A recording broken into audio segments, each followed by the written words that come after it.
Salut tout le monde, je suis Nadia. Bienvenue une fois de plus sur ma chaîne dont la thématique est basée sur la maltraitance infantile. Le sujet de ce jour va se porter sur la santé mentale de l'enfant.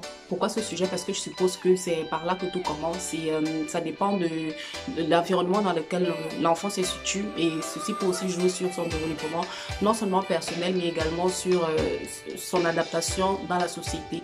Donc je vous invite massivement à rester jusqu'au bout parce que oui, j'ai préparé quelques petites pépites à la fin de la vidéo.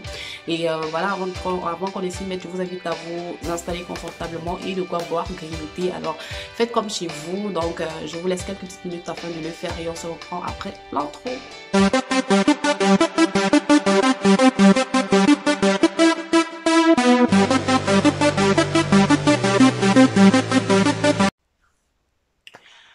Alors, je suppose que vous êtes bien installés afin de pouvoir entrer dans le vif du sujet. La première des choses que je voulais souligner ici, c'est il faut savoir que la santé mentale de chaque enfant dépend de la santé mentale du parent. Parce que si le parent lui-même n'est pas posé, n'est pas tranquille, voilà, ça va se répercuter sur l'enfant.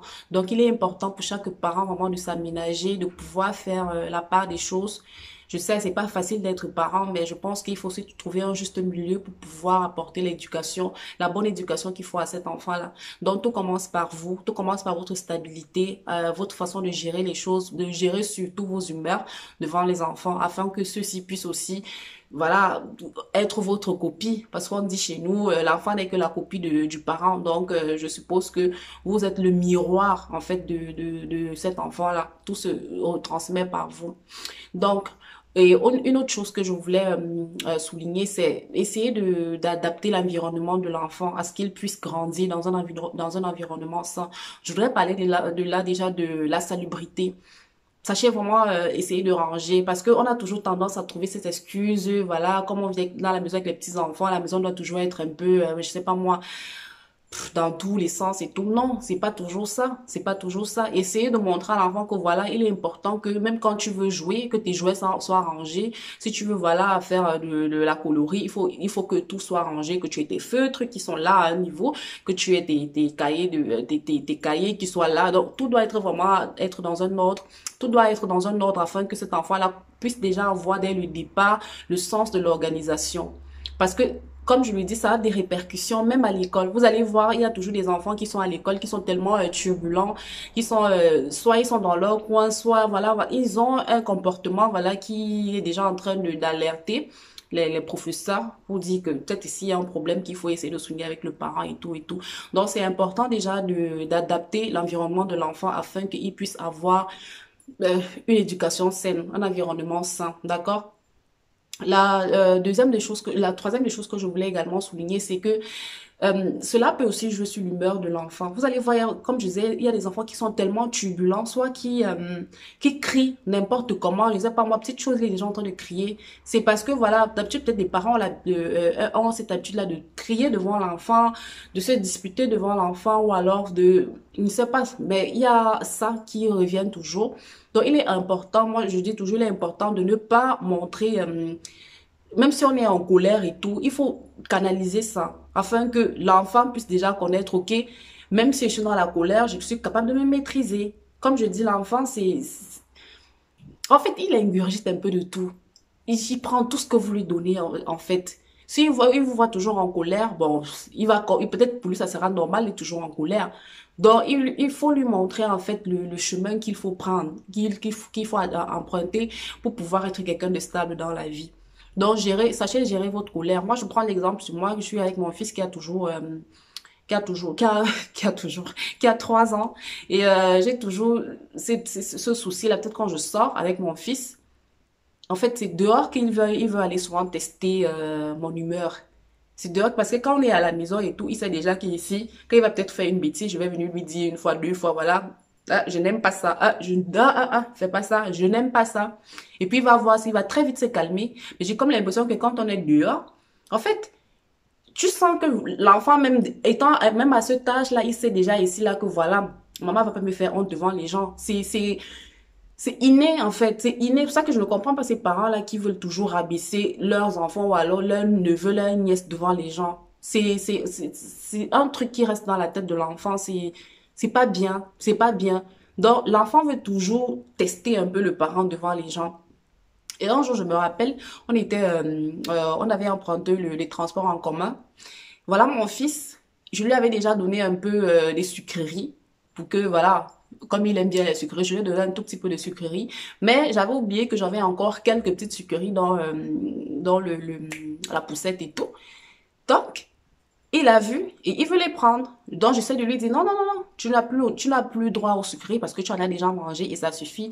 Donc, il faudra attendre qu'on soit à la maison et que tu puisses manger un repas consistant parce que là, maintenant, tu peux plus avoir des sucreries. Donc, si tu veux quelque chose, je te donne de l'eau à boire parce que même les jus, tu peux plus prendre parce que voilà, je suppose que tu as déjà eu assez de sucreries pour aujourd'hui. L'enfant, il s'est mis à pleurer, hurler. Je vous assure, hurler. Je lui dis non, je te donne pas, ça sert à rien de pleurer. Et d'habitude, quand il pleure comme ça, quand j'essaie de le calmer déjà une fois, deux fois, tu vois qu'il ne se calme pas, je le laisse pleurer. Je le laisse un tout petit peu pleurer. Je sais que après 5, 6 petites minutes ou 7 minutes, maxi 10 minutes, il va se calmer, il va revenir. Mais ce jour-là, on dirait que ça avait été, il avait branché quelque chose en lui. Il crie, il hurle. Et moi, franchement, j'étais zen, j'étais calme. Je sais que oui, mon fils, il va se calmer. Mais il se calme pas. Il se calme pas. Donc je le regarde, je le regarde. Après un moment, j'ai levé les yeux sur lui parce que, comme je dis, il veut souvent me regarder en pleurant. Quand tu ne me vois pas pleurer, tu me vois pas pleurer, regarde-moi pleurer et tout et tout. Mais moi, j'ai même plus, je l'ai plus regardé en fait. Je voulais qu'il sache que voilà, ça me touche pas. Il faut te calmer parce que moi, je ne comprends rien.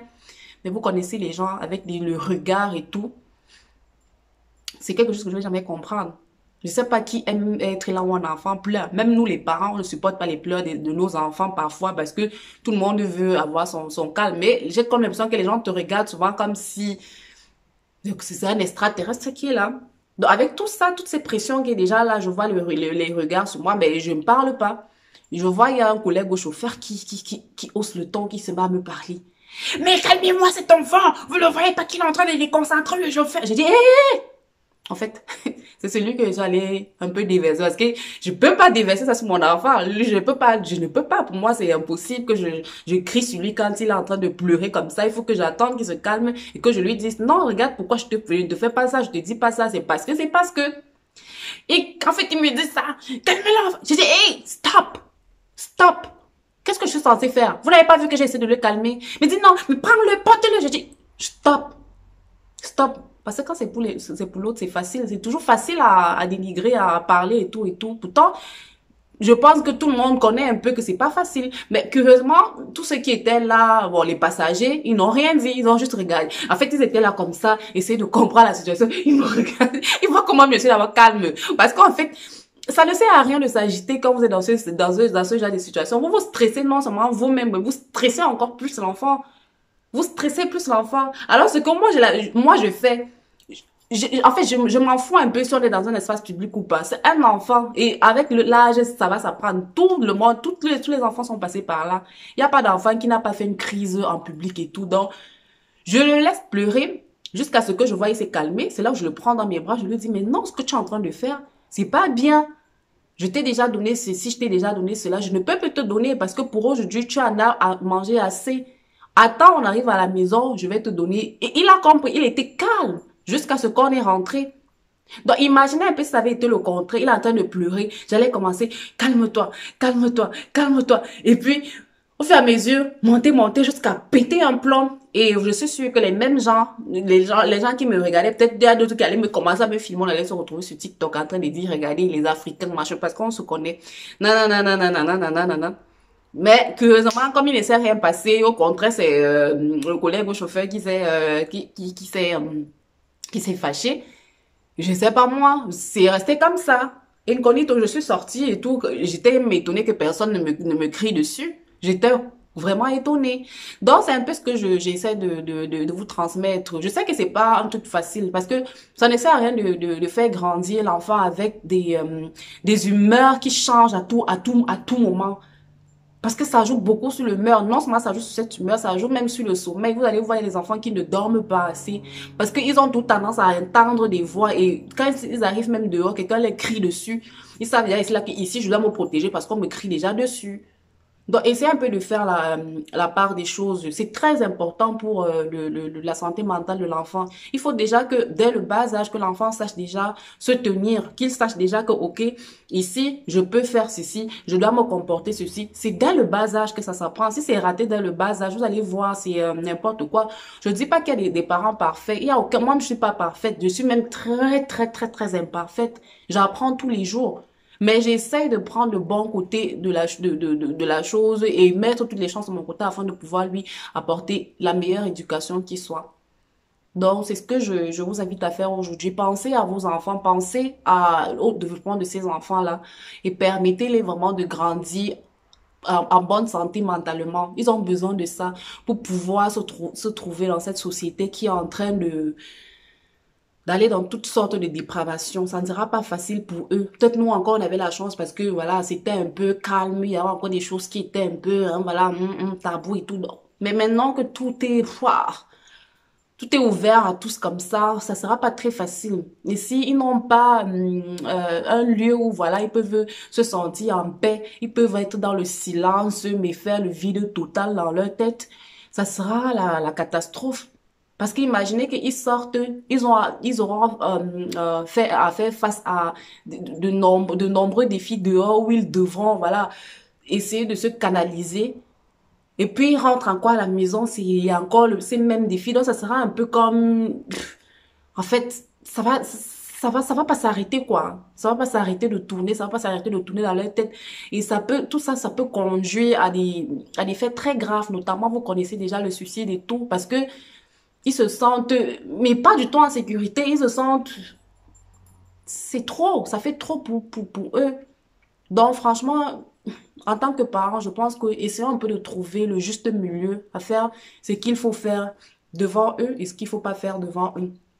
Et en tant que moi maintenant mère célibataire, je nous parle encore à nous les mères célibataires. Je sais que on est jeunes et tout, on veut faire des rencontres et tout. Je parle comme ça, hein. Je me mets même dedans, on veut faire des rencontres et tout. Ne soyez pas pressés, ne soyez pas pressés de faire des rencontres à tout va et tout et exposer cet enfant-là. Non, non, non, non, non, non. Ne soyez pas pressés. Prenez votre temps à trouver l'homme qui va faire partie de votre vie et qui va, voilà, parce que s'il fait partie de votre vie, même si c'est pas, il va pas prendre le rôle du père, mais il sera pratiquement à 80% avec cette personne, donc notamment avec vous. Donc je pense que vous avez encore un double travail à faire, non seulement pour cet enfant, mais encore pour vous et sur le partenaire que vous allez avoir dans le futur. Donc, je me dis, prenez vraiment le temps de connaître les personnes avant de les présenter à vos enfants et tout. Parce qu'il ne faut pas qu'ils viennent déjà gâcher ce que vous avez commencé à inculquer à vos enfants et tout. Les enfants sont tellement, comment ça s'appelle, manipulables et tout, donc on peut très vite les emporter. Donc, essayez de faire attention aussi à ce niveau-là, afin de pouvoir préserver l'avenir, la santé mentale de vos enfants. Donc, c'est sur ces quelques points-là que je voulais en venir aujourd'hui.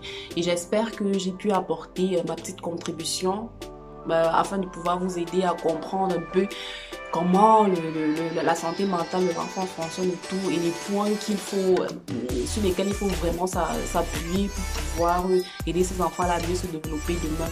Donc je vais m'arrêter là et je vais vous souhaiter une excellente journée et on se reprendra dans une prochaine vidéo, voilà, qui va plus entrer dans la thématique de notre chaîne, notamment la maltraitance infantile, où je vous partagerai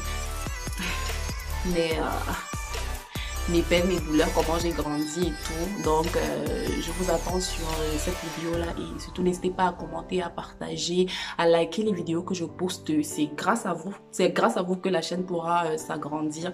C'est grâce à vous que voilà, on pourra toucher plus de monde, plus d'enfants qui passent par là, qui sont passés par ces difficultés-là et tout. Donc, n'hésitez pas à faire le travail. D'accord? J'ai déjà fait le mien, à vous de faire le vôtre. Alors, je vous souhaite encore une fois de plus une excellente journée et ciao!